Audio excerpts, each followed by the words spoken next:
O eu que surge também desaparecerá. Esse é o eu individual, ou o conceito de eu. O que não se ergue não se afundará. Ele é e será para sempre. Esse é o eu universal, o eu perfeito, ou a realização do ser.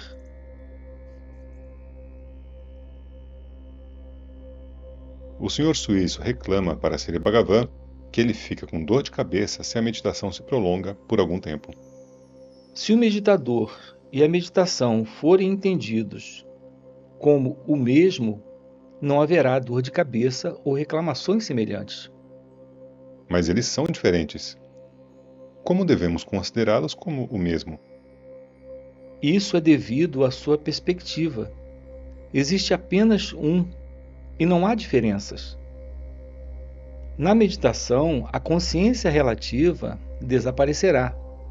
Isso não é aniquilação, pois a consciência absoluta surge. A própria Bíblia diz: o reino dos céus está dentro de você. Se você se considera como corpo, há alguma dificuldade em entender a declaração. Por outro lado, se você sabe quem você é realmente, o reino dos céus e todos estão incluídos no seu verdadeiro eu. Esses conceitos surgem após o surgimento do ego. Direcione o seu olhar para dentro e torne-o absoluto. Com essa consciência absoluta realizada, olhe para fora e você perceberá que o universo não está separado do absoluto realizado. Porque a sua visão é dirigida externamente, você fala de um fora. Nesse estado, você é aconselhado a olhar para dentro. Esse dentro é relativo ao fora que você está procurando. De fato, o ser não está fora nem dentro. Falando sobre o céu, pensa-se nele como acima ou abaixo, dentro ou fora, uma vez que se está acostumado ao conhecimento relativo. Procura-se apenas conhecimento objetivo. E daí essas ideias. Realmente falando, não há acima nem abaixo, nem dentro nem fora. Se fossem reais, eles também estariam presentes no sono sem sonhos, pois o que é real deve ser contínuo e permanente. Você se sentia dentro ou fora no sono? Eu não me lembro. Se houvesse algo lá que pudesse ser lembrado, mas você admite a sua existência então. O mesmo ser agora está falando. O ser que era indiferenciado no sono é diferenciado no estado atual e vê a diversidade. A existência real é a única desprovida de conhecimento objetivo. Isso é consciência absoluta. Esse é o estado de felicidade, como admitido por todos nós. Esse estado deve ser provocado mesmo nesse estado de vigília. Isso é mukti, é liberdade. O ego é aquele que reencarna. Sim, mas o que é a reencarnação? O ego permanece o mesmo. Nossos corpos aparecem e o contêm. O ego não muda, ele não deixa um corpo, procura e encontra outro. Basta ver o que acontece mesmo ao seu corpo grosseiro. Suponha que você vá para Londres. Como você faz isso? Você pega um transporte, vai para as docas, embarca no navio a vapor e chega a Londres em poucos dias. O que aconteceu? Os veículos se moveram, mas não o seu corpo. Ainda assim, você diz que viajou de uma parte a outra do globo. Os movimentos dos meios de transporte foram sobrepostos ao seu corpo. Da mesma forma também com o seu ego. As reencarnações são sobreposições. Por exemplo, o que acontece em um sonho? Você vai ao mundo dos sonhos ou ele ocorre em você? Certamente ele ocorre em você. É a mesma coisa para as encarnações. O ego permanece imutável o tempo todo.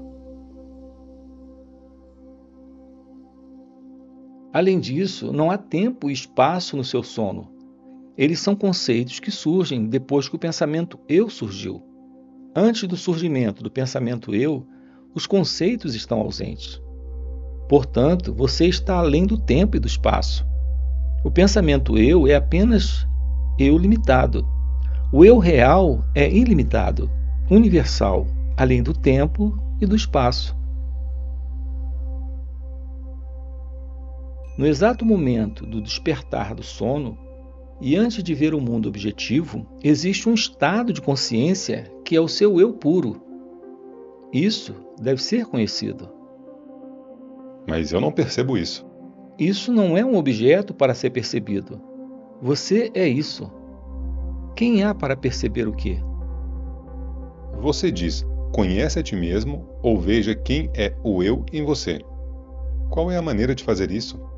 É simplesmente repetindo o mantra mecanicamente o tempo todo? Ou temos que lembrar a cada momento porque estamos repetindo o mantra? Você sempre está repetindo o mantra automaticamente. Se você não está ciente do ajapa, ou seja, da repetição não falada que está acontecendo eternamente, você deveria ir para o japa, para a repetição falada. A repetição é feita por um esforço. O esforço se destina a evitar outros pensamentos. Então, a repetição se torna mental e interna. Finalmente, sua natureza de repetição, não falada e eterna, será realizada, pois se verá que ela está ocorrendo mesmo sem o seu esforço. O estado sem esforço é o estado de realização. Mas eu preciso de instruções de um ponto de vista prático, isto é, adequados para mim mesmo. O eu real não é externo e, portanto, não precisa ser buscado em outro lugar. Ele é interno e também eterno. Ele é sempre realizado. Mas você diz que não está ciente. Isso requer atenção constante para si mesmo.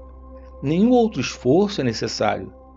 O seu esforço apenas se destina a não se permitir ser distraído por outros pensamentos. Bhagavan disse ontem que, enquanto alguém está engajado na busca pelo Deus interior, o trabalho externo continuaria automaticamente. Na vida de Shri Chaitanya, é explicado que enquanto ele procurava Krishna durante as suas palestras para estudantes, ele esquecia onde seu corpo estava e continuava falando sobre Krishna. Isso desperta a dúvida se o trabalho pode ser seguramente deixado por si mesmo. Deve-se manter a atenção parcial no trabalho físico? O ser é tudo. Agora eu lhe pergunto, você está separado do ser? O trabalho pode continuar separadamente do ser? Ou o corpo está separado do ser? Nenhum deles pode estar separado do ser. O ser é universal. Desse modo, todas as ações continuarão, se você se envolver nelas voluntariamente ou não. O trabalho funcionará automaticamente. Prestar atenção no ser inclui prestar atenção no trabalho. O trabalho pode sofrer se eu não prestar atenção nele. Porque você se identifica com o corpo, você considera que o trabalho é feito por você. Mas o corpo e suas atividades, incluindo o trabalho, não estão separados do ser. O que importa se você presta atenção no trabalho ou não? Suponha que você ande de um lugar para outro. Você não presta atenção a cada passo que você dá. Depois de um tempo, no entanto, você se encontra no seu destino. Você percebe como o trabalho, ou seja, andar, continua sem a sua atenção nele. Da mesma forma, é com outros tipos de trabalho. Então é como andar dormindo? Bem isso. Quando o menino está profundamente adormecido, a sua mãe o alimenta no sono. O menino come o alimento tão bem quanto quando bem acordado. Mas na manhã seguinte ele diz à mãe: "Mãe, na noite passada eu não comi." A mãe e os outros sabem que ele comeu, mas ele diz que não. Ele não estava ciente e ainda assim a ação tinha acontecido. O sonambulismo é de fato uma boa analogia para esse tipo de trabalho. Pegue outro exemplo. Um passageiro em uma carroça caiu no sono. Os touros se movem, ou ficam parados, ou se desatrelam na jornada. Ele não conhece essas ocorrências. mas se encontra em um lugar diferente após acordar. Ele esteve bem-aventuradamente ignorante das ocorrências no caminho, mas a sua viagem foi concluída. Da mesma forma com o ser do indivíduo. Ele está dormindo no corpo. O seu estado de vigília é o movimento dos touros. Seu samadhi é a sua parada. Ou seja, ele está ciente das ações, mas não ligado a elas. Então, os touros estão nos arreios, mas não se movem. O seu sono é o desatrelamento dos touros, pois há a suspensão completa das atividades correspondente à soltura dos touros do jugo. Outro exemplo. Cenas são projetadas na tela, em uma exibição de cinema, mas as imagens em movimento não afetam nem alteram a tela. O observador presta atenção às imagens e ignora a tela. Eles não podem permanecer separados da tela. Todavia, a existência dela é ignorada. Assim também o ser é a tela, em que as imagens, isto é, as atividades estão ocorrendo. O homem está ciente das atividades, ignorando o ser. Contudo, ele não está separado do ser. Esteja consciente ou inconsciente, as ações vão continuar. Existe um operador no cinema. A exibição de cinema é composta de materiais insensíveis. A tela, as imagens, a lâmpada são insensíveis e requerem um operador, um agente sensível. No caso do ser, ele é a própria consciência e, portanto, autônomo. Não pode haver um operador separado. As funções do corpo foram mantidas em mente, envolvendo a necessidade de um operador, porque há o corpo, que é um objeto insensível, um operador, isto é, um agente sensível, é necessário. As pessoas pensam que são jivas, que são espíritos. Por isso, Sri Krishna disse que Deus reside no coração como o operador deles. Na verdade, não há espíritos nem operador. O ser abrange tudo. Ele é a tela, as imagens, o observador, o ator, o operador, a luz e tudo mais. Você confundi-lo com o corpo e se imaginar como o ator equivale ao observador ser representado como um ator em uma imagem de cinema. Imagine o ator na imagem perguntando se ele poderia fazer uma cena sem a tela. Esse é o caso do homem que pensa em sua atuação independentemente do ser. É como pedir ao espectador que atue na imagem do cinema. O sonambulismo parece ser desejável.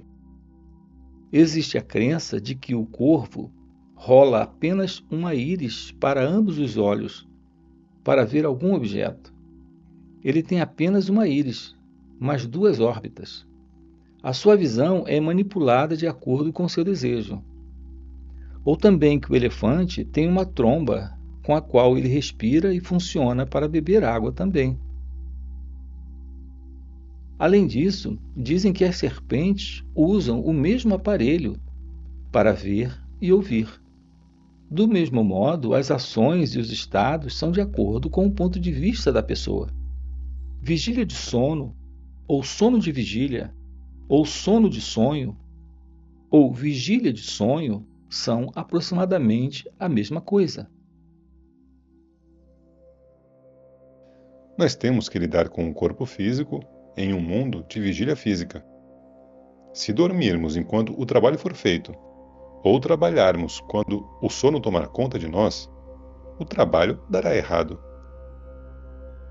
O sono não é ignorância, é o seu estado puro. A vigília não é conhecimento, é ignorância. Há consciência plena no sono, há ignorância total na vigília. A sua natureza real abrange os dois e se estende além. O ser está além do conhecimento e da ignorância. Sono, sonho e vigília são apenas modos que passam diante do ser. Eles prosseguem, você esteja ciente ou não. Esse é o estado do sábio, em quem passam os estados de vigília, samadhi, sono profundo e sonho. como os touros se movendo, parando ou sendo soltos quando o passageiro está dormindo, como dito antes. Essas questões são do ponto de vista do ignorante. Do contrário, essas perguntas não surgiriam. Naturalmente, elas não podem surgir para o ser. Quem haveria para perguntar? Mas, infelizmente, eu ainda não realizei o ser. Esse é exatamente o obstáculo em seu caminho. Você deve se livrar da ideia de que você é um ignorante, ainda para realizar o ser. Você é o ser. Houve algum momento em que você estivesse separado do ser? O ser é pura consciência no sono. Ele evolui como eu, sem objetos, na fase de transição, e se manifesta como eu e os objetos no estado de vigília.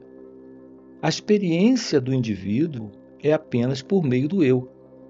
Então, ele deve concentrar os esforços para a realização por meio do eu transicional, o eu sem objetos. Do contrário, a experiência do sono não lhe interessa. Se o eu sem objetos é percebido, o substrato é encontrado, e esse leva à meta. Além disso, o sono é considerado ignorância. Isso é apenas em relação ao conhecimento errado prevalecente no estado de vigília. O estado de vigília é realmente ignorância, e o estado de sono é conhecimento pleno. O homem diz: eu dormi felizmente. Felicidade foi a sua experiência. Senão, como ele poderia falar do que não experimentou? Como ele experimentou felicidade no sono, se o eu era puro? Quem é que fala daquela experiência agora? O orador é o eu ignorante, e ele fala do eu puro. Como isso pode continuar? Esse eu ignorante estava presente no sono? A sua atual afirmação da experiência de felicidade no sono faz com que a sua existência no sono seja inferida. Como então ele permaneceu? Certamente não como no estado de vigília. Ele estava lá, muito sutil. O extremamente sutil eu ignorante experimenta o feliz eu puro por meio do modo Maya. Ele é como os raios da lua vistos abaixo dos ramos, galhos e folhas de uma árvore. O sutil eu ignorante parece aparentemente estranho ao óbvio eu ignorante do momento presente. Por que devemos inferir a existência dele no sono? Não devemos negar a experiência de felicidade e acabar com essa inferência? Não. O fato da experiência de felicidade não pode ser negado, pois cada um procura o sono e prepara uma boa cama para desfrutar do sono profundo.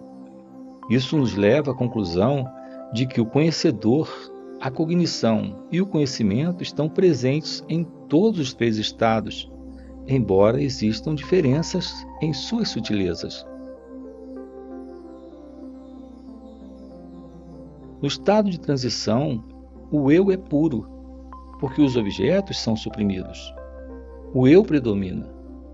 Por que esse eu puro não é percebido agora, ou mesmo lembrado por nós? Por causa da falta de familiaridade com ele. Ele pode ser reconhecido apenas se for alcançado conscientemente. Portanto, faça o esforço e avance conscientemente.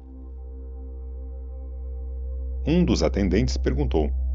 Sri Bhagavan disse: realidade e mito são a mesma coisa. Como é isso? Os defensores da doutrina tântrica e outros do tipo condenam a filosofia de Sri Sankara como resumindo tudo à ilusão, sem o entenderem corretamente. Mas o que ele diz? Ele começa dizendo que Brahman é real. Depois ele diz que o universo é um mito. Por fim, Brahman é o universo. Ele não para na segunda afirmação, mas continua para complementá-la com a terceira. O que isso significa? O universo é concebido como separado de Brahman, e essa percepção é errada. Os antagonistas apontam para a ilustração dele da corda que parece uma cobra na penumbra. Essa é a sobreposição incondicionada, pois depois que a verdade da corda é conhecida, a ilusão da cobra é removida de uma vez por todas. Mas eles devem levar a sobreposição condicionada também em consideração. Por exemplo, a água da miragem. A miragem não desaparece mesmo depois de reconhecê-la como uma miragem. A visão está lá, mas o homem não corre para a água. Sri Sankara deve ser entendido à luz de ambas as ilustrações. O mundo é um mito. Mesmo depois de conhecê-lo, ele continua a aparecer. Ele deve ser reconhecido como Brahman e não como separado. Se o mundo aparece, todavia, para quem ele aparece? Sankara pergunta. Qual é a sua resposta? Você deve dizer o ser. Senão, o mundo aparecerá na ausência do ser conhecedor. Portanto, o ser é a realidade. Essa é a conclusão dele. Os fenômenos são reais como o ser, e são mitos separados do ser. Agora, o que os tântricos dizem? Eles dizem que os fenômenos são reais, porque fazem parte da realidade em que aparecem.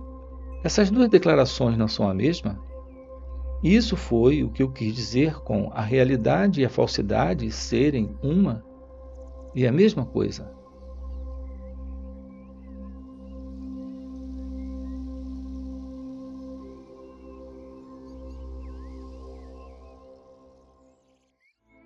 Tendo perdido o ser, os pensamentos o afligem. O mundo é visto, as dúvidas surgem e também a ansiedade pelo futuro.